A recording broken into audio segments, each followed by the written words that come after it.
सासे आइजोआ दुखुनांथाव आरो सोंखारिजाथाव हाबा मावदों। आथिखालाव सुबुं माहारियाबो एसेबां अहं जानो हमबाय। गावनि असे फिसानि सायावबो इनाय बानाय मावनो हासै। बेबादिनो नैबे मोनसे जाथायाव सासे आइजोआ गावनि जोनोम जागोदान फिसानि सायाव मावनाय हाबाया मानसि माहारिनि आखुजों रुजुजाया। जसना खंडेलवाल मुंनि सासे आइजोआ वाशरुमाव हारसिङैनो गथ' जोनोम होयो।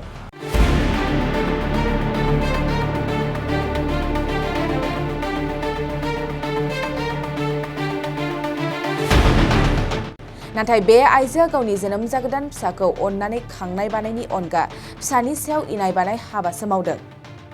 वाशरुमाव गथ' जोनोम होखांनानै बे आइजोआ गावनि जोनोम जागोदान गथ'खौनो अना खाना फुख्रियाव गारहरो।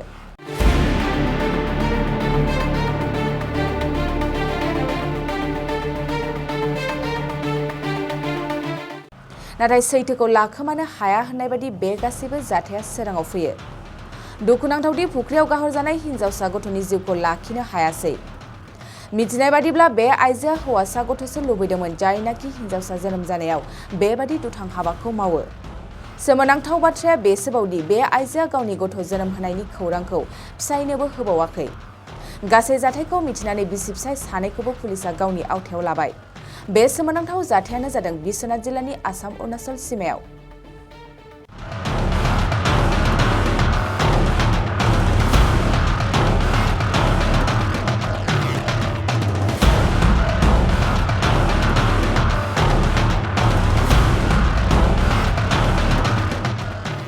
गुन गोनां फरायसाफोरनिसिम मोनसे गोनां फोसावथाय।